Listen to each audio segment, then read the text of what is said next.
Alright, hello people of the world. Today on Weeaboo Hell, we are talking about the second half of Castlevania Season 4, which all in all I would say was... Fucking slapped. Fucking slapped. I would say it was just slightly better than that whole runabout I had, going to Disneyland for the first time. I mean, you have all the little rides and little people in the costumes, and I don't have to deal with any of those nightmares. Instead, I just had, various night creatures eating people's faces and other vital bits. Yeah, it fucking slapped. It did fucking slap. And I'm going to save myself a lot of time and sort of running up and down the line by saying, from here on, we live in Spoiler Town. Yeah, just hardcore. There's not going to be any avoiding it. We are talking about all of the fucking shit that happened in the latter half of the season, and much of that was resolutions to things. So, just resolutions and things that make you regret opening Wikipedia articles or texts from your friends. Or just opening YouTube that fucking day.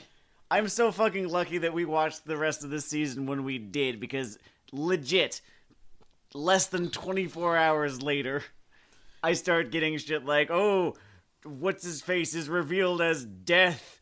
Yep. Front page of my Rex. Like, the fucking algorithm's just out to ruin my goddamn afternoon. I was too fucking fast this time, bitch. I mean, the algorithm has our audio statements when I make videos from this show, right? Mm-hmm. So my pocket theory is they remember all of those jokes about alphabet I made when we were talking about Psycho-Pass. I'm wondering if it's not they so much as it. That's a great it's question. begun to start taking things personally.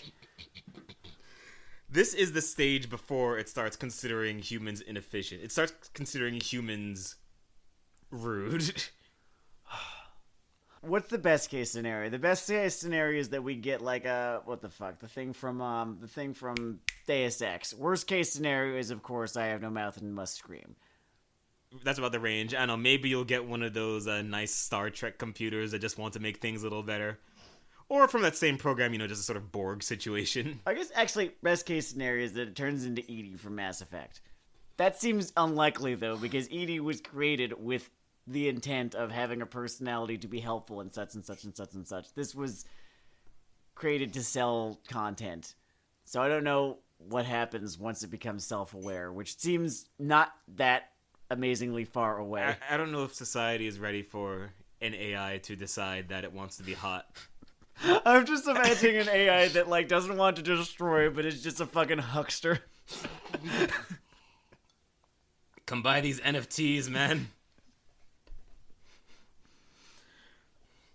So I'm going to go ahead and start with just all of the action, direction, framing in this second half of the season. Holy fucking shit. Beautifully done. I think my favorite still might be... I mean, okay, in hindsight, learning that the Varney Belmont thing was hand-animated is completely insane. I think it is my favorite, and I'll give you some reasons later. That's fair, and it's very impressive that they Redline did that. Mm-hmm. In terms of the framing of the just high drama that this thing plays in, I still love the whole Camilla Isaac arrangement, though maybe I just like that as just the apotheosis of Isaac's entire... It was really fucking cool, and it was the thing to beat, and it got beaten. And I was so fucking surprised that it got beaten, because that fucking sequence was perfect. Honest to God, though, if I had to pick... Like, using the score, or using the little rubric that I use to grade fight scenes, that scene where they're fighting in the barn earlier on in the season, in the first half of the season, just because of the story that it tells of Trevor keeps losing his fucking weapons and keeps picking up a new one and keeps losing that one, and it's just a frustrating goddamn experience because he's tired and pissed. It's a story that fight tells is my favorite story that a fight tells in this series. I am fond of the story that Carmilla is a crazy person who should never have been let out of a straitjacket made out of garlic. But intra-fight stories, that was really nice watching Trevor Belmont go through a TLC match that only he gets hit with the tables, ladders, and or chairs. I mean, it's like... It's his fucking life in one fight, was that fight in the barn. And then, the fight with Death, which I love. He was so conspicuously absent from previous seasons, The fight with Death is just what he was fucking meant to do. As far as pins in the structure of the series go, of washed up failed Monster Hunter to... Did I ever tell you guys that once I killed Dracula twice? Killed Dracula twice and then Death very soon after. Like the Death, the guy with the scythe and stuff. Him. So there's a reason that I have such an appreciation for the final set piece with Death. That time you killed Death in high school. We're cool now, though. I don't like to brag about that one. Like, he was in a weird place. I was too. By the way, turns out if you kill Death, he just sort of comes back 3 months later, kind of pissy. He was like, I wouldn't have been happy. He was like, he wouldn't talk to me, after math. The reason that I loved that fight so much as I did, it had my, fucking fun anime llamas where, like, oh, it looks like he's gonna die. It looks like he's at the end of it. No, he's not gonna die. He's gonna fight. Cool. Yeah, I love it. And it's Warren Ellis writing it, so it feels earned, too. It's not just that. It is that this series has, from day one, been so unapologetic about its video game origins, right? Mm-hmm. And the way that the fight with Death plays out, it's a fucking video game boss fight. He's sitting there on a level, right? That Death is chopping up with his scythe, and he's, think about, playing a platformer game where you're just sitting there on the level and there's the boss who's not so much a sprite next to you, but this big presence behind the level, right? Doing his little attacks, and all you can do is kind of like do the fucking Morning Star, right? At his fucking face, deal damage occasionally, and then, we move into the next stage in the fight where the level collapses and you have to jump around it. Like, that's literally what fucking happened. I have been wrong in the past when... I haven't. Yeah. I've been wrong in the past when talking about how to adapt a video game for a non-interactive medium, where I've said something to the effect of make it as non-video gamey as possible. Just find what works about the story and the aesthetic and do that. Remove whatever video game elements you can, or as many video gamey elements as you can, and they didn't fucking do that, and it's the best adaptation of a video game ever. Like, there's no fucking contest. It turns out we can replace that entire platitudinous thing that a lot of critics, including me, throw out. Like, you need to chuck out a lot of that baby with the bathwater. It turns out you just need to hire people of talent to make people it who know what they're doing, who appreciate like the thing, the source material. And I enjoy this as one of the, 2 or 3 positive endpoints of that journey that we have been on in cross-media adaptations since, that Super Mario thing where they had the platform shoes. I'm trying to think of what the last video game adaptation I enjoyed this much was. I mean, in a cocaine kind of way, the first Mortal Kombat movie, maybe. It just never slowed down. It just never slowed down. You could see the little trail of white powder coming out of the producer's nose, and it just worked because that's how the game was developed too. Mm-hmm. Which maybe goes back to that thing where you don't need to throw the entire baby out with the bathwater. No, there's this great subplot in this season, throughout this season, that I only noticed as the season was wrapping up, where Trevor had basically just been collecting video game loot the entire time and used it to win the 2 final boss fights. I feel like I was waiting from the start, like, cracking open candelabras looking for hearts and shit. Oh, no. Wait, hold on. Sam has baseball news. I'm going to drive everything to a sudden halt. Jake Cronenworth hits a 3-run home run in the bottom of the 7th. The Padres extend their lead over the Mariners. 15-1. Hello, everyone. God, it sucks to be a Mariner so fucking bad. Hey, sometimes here on Weeaboo Hell, we like to touch on humanitarian... Leave him alone! Sometimes here on Weeaboo Hell, we like to touch on humanitarian causes, and I would like to discuss the occupation... The occupations of Seattle. For $1 a day, you can save a Seattle Mariner. They just did it to the Rockies, too. Man, I was about to go on a whole extended fucking Israel riff that I think would just get some interesting letters sent to us, but let's cut back to the Castlevania thing here. Yeah. And yeah, I appreciated, I don't know, the nods and the appreciation for the core things embedded within that subplot, and a lot of other things about this. Oh, did you... And Did you catch how... Probably not. Greta from the village of Dynasty was just this thing's version of Grant Dynasty from Dracula's Curse? No, I have never played Dracula's Curse. Oh, okay, so there was a fourth member of the party who was this pirate guy. His name was Grant Dynasty. Oh, okay. Yeah, so there was Greta from the village of Dynasty.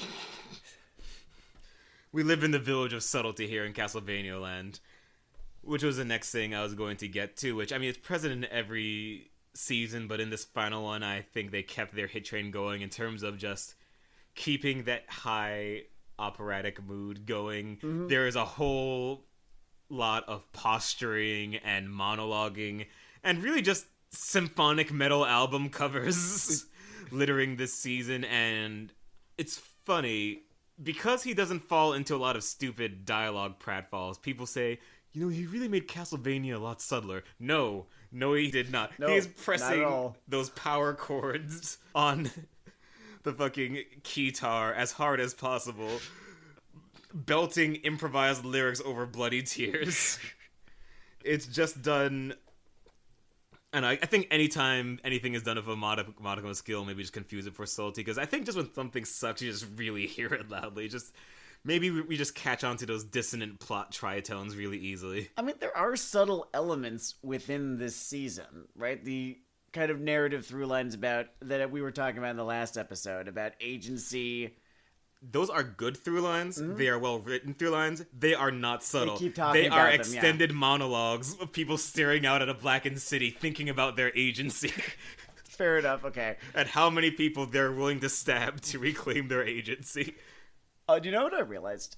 Do you know what I fucking realized? Yo. Hector and Isaac never, ever, once in the series, came into contact with Trevor, Sypha, and Alucard. And in fact, I do not believe that Trevor, Sypha, and Alucard ever became aware of either of their existence. Not once. They were just having their own story, kind of just off on the other side, and it was so well done that you didn't notice, because the consequences were so interlinked. No, they never even met Carmilla. That was just an entirely separate story. But it had enough to do with the other story that it worked. That's a fun bifurcation. Part of me wishes I could just get that Trevor Carmilla curse off. It does create one of those Ibushi Will Ospreay booking problems where someone has to lose the belt when they're within 15 meters of each other. Evidently, I'm in a very wrestle-brained moment tonight. More so than usual. 10% more so than usual. Mm-hmm. For the record, as long as we're discussing the Isaac Hector plot thread in this, Isaac continues to be that dude for me, and I just... He's so fucking base. Every single day. Just always a guy who could be a dumber character at any... Just... For instance, the original version of his character from the games. Yes, very much so. Something that was funny about his episode... The invasion, when I say his episode, just because it's sort of just his ascendance, is that it reminded me of a funny just rule of action direction. You see it in everything from like fucking Wuxia films to this, which is sometimes when you have a high action thing like this, even though like a guy's personality is like backroom plotter or whatever, because of how strength of character is signified in these martial arts infused things, they still just end up on the front line kicking people, whether or not that necessarily makes sense for them to be doing at the moment. And I'm not against that. That's not a knock. It's just very funny. I don't know. This is my penny arcade barrels exploding kind of joke, if you get me. Wait 1 second. Okay, we can edit that out. I was just... Oh, we're just worried about the audio? I was suspicious. You were suspicious. Life can be suspicious. When we record here, what we tend to do is we actually tend to leave a lot of head in the volume, and then I normalize it to -1 decibels. Okay, cool. That's I wasn't seeing squigglies. Oh, is it normally squigglier than that? It's almost never that amazingly squiggly, but there's some squigglies. Okay. There are usually some squigglies, and I just needed to see that there were, in fact, squigglies just now. So we're fine. Fair enough, fair enough. We have avoided a nightmare of epic proportions, I suppose. Oh, I'd have been so fucking upset. It happens, it happens. Ruined my week. To be fair, the one time we ended up doing that shit, that was a pretty decent episode. Yes, it was. Just a shame about everything else about it, but the content. Oh yeah, shame we lost our best analysis ever. So now, unfortunately, this thing is getting pinned here, and in the balance of their time, I respect where they chose to just put their finishing stabs, like just finish off the core 3 thing of Alucard, Trevor, and Sypha. Mm-hmm. And just, leave with the vague implications of Isaac saying they're saying, I'm going to do something historically terrible in like 3 hours, but fill it in your minds. He seemed to be planning to do, if not the opposite of that, then not that. He planned on doing something that from his perspective and philosophy probably would seem rational. I'm not sure everyone else would have fun. I'm willing to believe better of him than that in this case, just because of what we were given. We were talking about just like, yeah, what if none of this shit anymore? This doesn't lead anywhere that anyone wants. It doesn't lead to anything actually productive, or it's just like just gonna beget more violence as it always has. So why don't we just build something instead? We're gonna play Civ and play a peaceful Civ, unless crossed. I think he was moving more into some kind of rationalist Genghis Khan territory, but maybe that's a fun thing about any little dualities. Where I was going with this, though, is now we are going to get a spin-off series without Mr. Ellis, and I am concerned.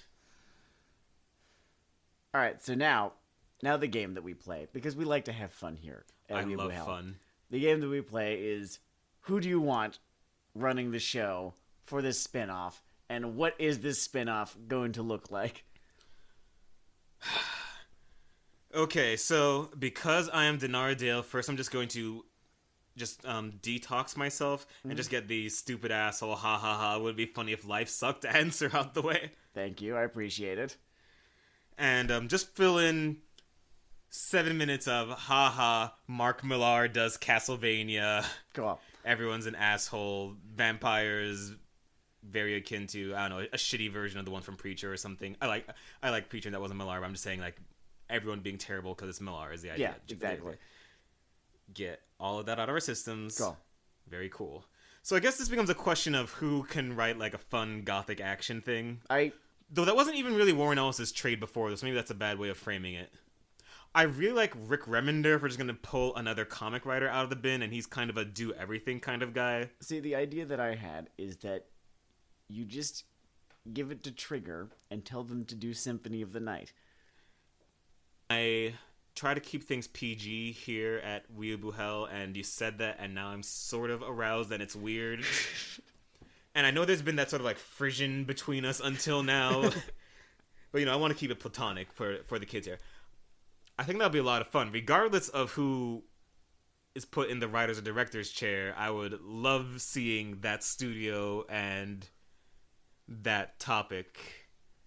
And, I mean, there are other Castlevania games I think would be fun, too. I'm probably biased just because I love Aria of Sorrow and Grimmery or whatever the fuck it was called. The one of the glyphs. I don't know. Everyone just remembers it as next to last Castlevania with glyphs. Sure.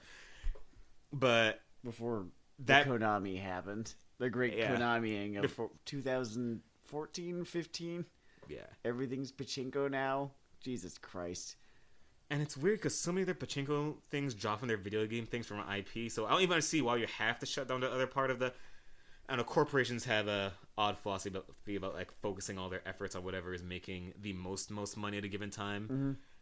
Unless you are Microsoft, who are just willing to let their video game thing just exist in the corner because it makes +1 more dollars than it burns.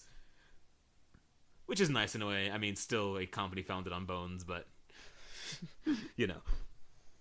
Where I was going with this is I would enjoy Rick Remender a lot, but that's also just because I am a Deadly Class fanboy / low / whatever he's been doing last week. Let me think of a fantasy person I would actually enjoy. Patrick Rothfuss? That would be fun. I was about to say Martin, but I'm not sure really there's really an overlap between his strengths and the appeal here. I don't think that I'd like George R. R. Martin's take on this now. It'd be like Armando Iannucci's Castlevania. Has people fast talking That's about politics. kind of what we had sometimes with this thing. In splashes, it's the right amount. But yes, that's I think true. season 2 with the villains was just Armando Iannucci does Castlevania because they did nothing to slow their own defeat in season 2. It's like Death of Stalin, only instead of stupid, it's suicidal. Like instead of someone saying, "This will work out. This will be fine," it's him saying, "Yeah, this will air quotes work out." You'll be fine. Fair point. Now I'm just rolling through different people, like at it working or not working. For a second, I was like imagining Dave Chappelle's Castlevania. Oh, they're free. Doc Hammer and Jackson Public's Castlevania. What comes out of the end of that portal? Just don't go into the room with the bat. You're gonna jump over the gap, and then you're gonna hit the bat. It's impossible. The Clone High guys, whose name I always forget. Lord and Miller. Lord and Miller are evidently just physically capable of adapting anything. And literally fucking anything. But it has to be bad. It has to be at you. Castlevania might break the rule. They need to... It has to be something that, at first glance, you are convinced will be, in fact, awful. And I wasn't convinced that... You told me Warren Ellis Castlevania. I was thinking, how bad could it be? I wasn't thinking, oh, this is gonna fucking blow. Lord and Miller are the film equivalent of the Impossible Mission Force. I want to get like one straight fantasy writer in my rec. Actually, no, fuck it. Just give me Gen Urobuchi. This is Weeaboo Hell. I can full weeb this. Give me Gen Urobuchi's Castlevania. Make him... I don't know, he stabs his studio in the back and goes to trigger. Just whispers the words, "your successor," in their ears before he runs off. The more I think about it, the more I want Public and Hammer. They are free, as you said. That movie's probably written by now. Actually, no, they're perfection. That movie's probably written by 2024. Yeah, they're not. It's gonna be a while. We're gonna have half the amount of ice caps we currently have when those two finish writing that Venture Brothers movie. Oh, that's what's happening? Adult Swim commissioned film finales for... I don't know if finales, but at least continuations. Venture Brothers, Aqua Teen Hunger Force, and Metalocalypse. Oh, which yeah. is exciting to me because I am a metalhead. I like mainstream prog, things that are on the outer curb of the word music, as Sam will inform you. There's a finite number of time signature changes that can exist within a 30-second span of music before it becomes impossible for me to continue listening. It just basically does the Konami code to make my brain want to go away.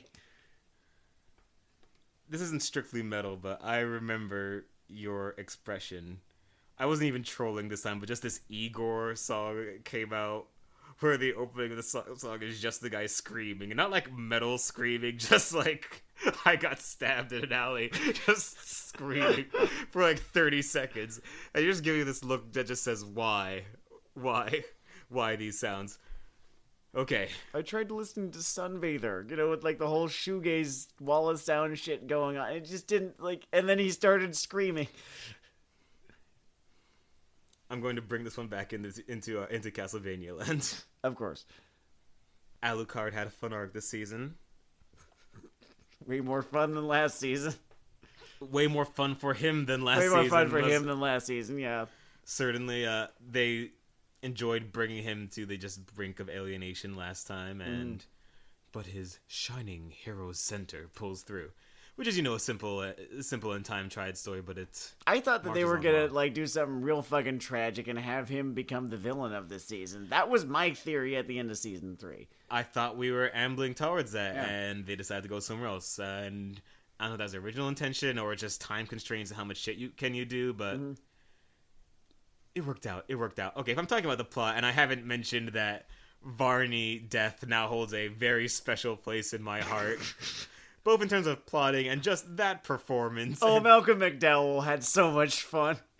He and I already gave him a shout out in the last one, but he and Bill Nighy deserve so many fucking props for being these big, amazingly well respected, actors who do genre shit all the time, and always just fucking give it their all. Especially Malcolm McDowell in the latter half of this season, just cackling. Yeah, they brought their full talents to bear for the season of television. I really, really appreciated.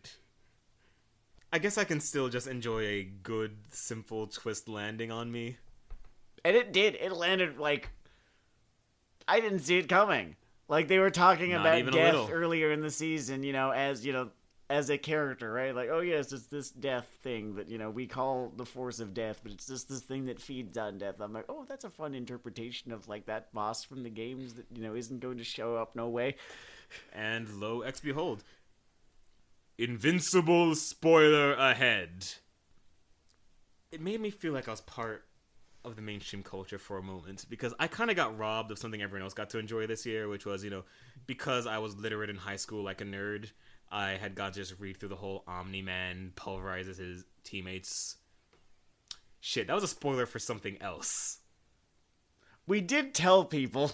Okay, fine. Well, I might go back. Okay, I'm giving myself a clip to throw in earlier. Omni-Man pulverizing his teammates thing. mm-hmm. I got to get a little something from the twist tree this season for myself when... It's the end of the first episode. It is the end of the first It's episode. not that much of a spoiler. I feel like half the internet knows at this point. The other half, is watching. I guess. What is the other half of the internet watching, Dennard? What is the other half of the internet watching? Let's see. The Circle had a second season, though way less people are watching it because it feels a little close to home. I didn't even watch the first season. Was It's the because Circle? you're, Was that a live action? The Circle was a reality TV show. I didn't see. There you go. Live action. It was live action, and the premise, they filmed it before the pandemic, Cool. was that people are locked alone in an apartment and only interact with the other contestants through social media. Man, I don't know. I had the best fucking time last spring. I played so many video games. I was living my best fucking life. I drank so much great coffee. I got an entire fucking arc of a webcomic done. Pages. The pandemic gave us pages Pages upon... and pages. And I played fucking Wild Hunt. And we started doing this every week. Oh yeah, best thing that ever happened to this show's schedule. Honest to fucking God. I'm so sorry if you lost anyone, you who are listening. I did too. It fucking blew. But Oh yeah, I know just emergent things. Sometimes you can have interesting and often good feeling things happen in the middle of something that is objectively awful. This is what we call the post-World War I American economic boom. The world is more complicated than we often wish it were. Very, very much so. I got time to work on my mental health. Before we go, I just want to point out my favorite line of dialogue from this season. Which was? Believe it or not, it wasn't "I'm becoming like Belmont." Oh, that was kind of fun. It was a Varney line because Varney/Death is great. He's so fucking good. He's there for like fucking 5 minutes after revealing himself to be Death, having been really been playing doing a fantastic job playing his role as Varney. And I'm gonna mangle this quote, but he's basically describing the villainous plot of the season to bring Dracula and his wife back as this hermaphroditic rebus alchemy thing, right? Mm-hmm. And the line basically goes, He's going to be dragged back from hell with his wife screaming inside of him in a new body. It's going to be glory. He's going to kill so many people. And the thing you have to understand that makes Varney such an amazing character is that he is essentially executing an Ed, and Eddie scheme on a cosmic scale. There is this borderline implication that he's not even that fucking smart. He's not smart enough to do this, not smart enough to think it through, but doesn't care enough to think it through either. It's pretty glorious. Mm-hmm. Warren Ellis and the various directors are just good at infusing everything with so much personality that it just makes me appreciate those little things more. Also, the way that they animated Death talking was basically just like bap, bap, bap, bap, skeleton head, and it was great. It worked. It worked exactly as it should have worked. It has a nice distancing effect. Exactly what you're thinking when I make that noise. You ever shake one of those skulls on a stick? Yeah, exactly. Anyway, hot take. Castlevania Season 4 is good television. This has been a surprisingly positive run of Weeaboo Hell episodes, so I just want to make it known that we did look at the full season chart. I did look at 6 of the isekai offerings for like 3 minutes. You people can get fucked. I did something good for me this time. So, like, that, good for you. Thank you. It's Weeaboo Hell.